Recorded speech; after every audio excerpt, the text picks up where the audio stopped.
नमस्कार. मोदकमाई प्रस्तुत मानसीच कुकिंग स्टोरीजमध्ये आपलं सहर्ष स्वागत आहे.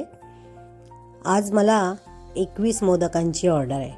आत्ताच झालेल्या गणेश जयंतीच्या वेळेस मी ऑलमोस्ट 200+ मोदक दिलेले आहेत आणि मला इतकी मजा आली ते करायला.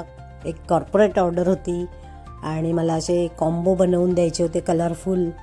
तर ते मी ज्यांना दिले होते ज्या ऑफिसमध्ये त्यांना फार आवडले सगळ्यांना मोदक आणि मला म्हणजे खूप माझी वाहवा पण केली त्यांनी आणि मला सबस्क्रायबर्स पण त्याच्यामुळे खूप मिळाले.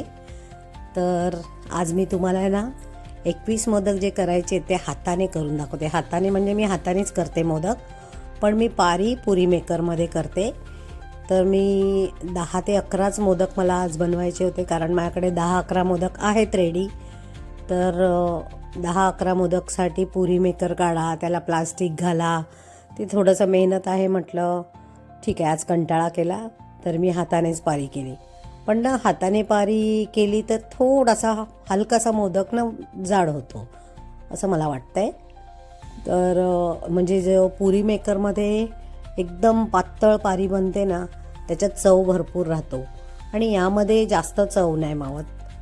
तर बघा मी कसा केला आहे मोदक. अगदी जवळजवळ पाकळ्या करून घेतल्या आणि बऱ्यापैकी मी खरं तर पातळ करते, पारी नाही असं नाही, पण आता पुरी मेकरची सवय झाल्यामुळे मला असं वाटतं की तो मोदक जास्त छान पातळ असतो.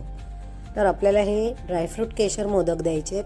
मी ऑलरेडी आपल्या सारणामध्ये आपलं ड्रायफ्रूट घातलेलं आहे आणि आता सगळ्या मोदकांवर मी केशर लावून घेणार आहे आणि एक साईडला पाणीही आपण गरम करत ठेवलेलं आहे मोदकासाठी. तर कसा वाटला आजचा व्हिडिओ सांगायला विसरू नका. लाईक, शेअर, सबस्क्राईब नक्की करा.